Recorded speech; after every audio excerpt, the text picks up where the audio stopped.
সকাল অথবা বিকালের নাস্তায় ভিন্নতা আনতে আমার আজকের আয়োজনে রয়েছে ছোট বড় সবার প্রিয় ব্রেড অমলেট। রেসিপি ভালো লাগলে লাইক বা কমেন্ট করে অবশ্যই জানাবেন। আরও মজার মজার রেসিপি পেতে অনুরোধ থাকলেও চ্যানেলটি সাবস্ক্রাইব করার। তাহলে চলুন ভিউয়ার্স দেখে নেওয়া যাক। একটা বাটির মধ্যে আমি হাফ কাপ কুচি করে কাটা গাজর নিয়ে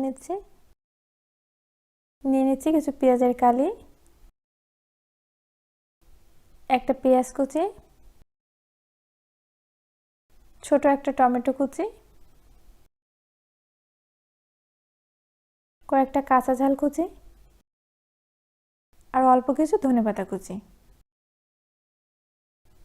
এখন এখানে হলুদের গুঁড়া দিয়ে দিচ্ছি পরিমাণ মতো, হাফ টিস্পুন জিরা গুঁড়া, সামান্য কিছু গরম মশলার গুঁড়া, লবণ দিয়ে দিচ্ছি স্বাদ মতো। এখন সব কিছুকে একটু ভালো করে মিশিয়ে নিতে হবে।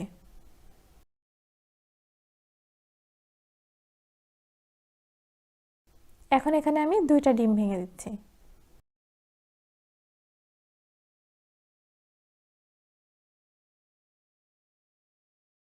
খুব ভালো করে ডিমটাকে মিশিয়ে দিতে হবে।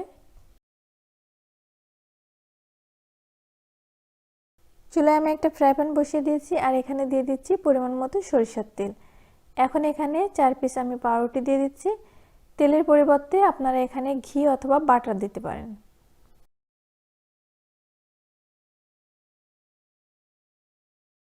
এখন আমি এর উপরে ডিম সবজির সেই মিশ্রণটা দিয়ে দিচ্ছি। পুরোটাই দিয়ে দিতে হবে আর এভাবে করে একটু চারি সাইডে ছড়িয়ে দিতে হবে।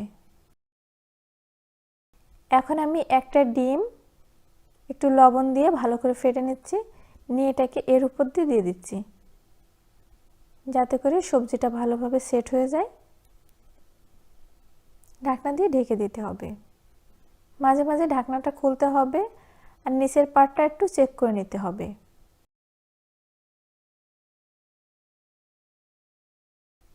এইভাবে করে একটু দেখতে হবে যাতে করে নিচের থেকে পুড়ে না যায়। যখন সুন্দর একটা কালার হয়ে আসবে তখন এটাকে এইভাবে আস্তে করে একটা প্লেটের উপরে নামিয়ে নিতে হবে।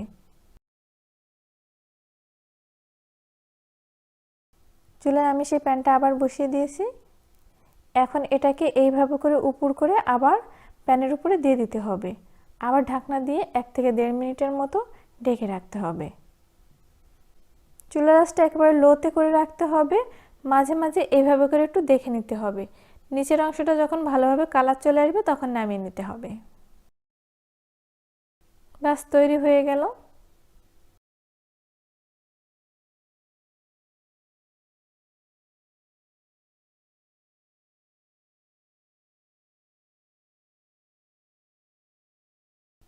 এখন এটাকে সসের সাথে পরিবেশন করতে পারেন।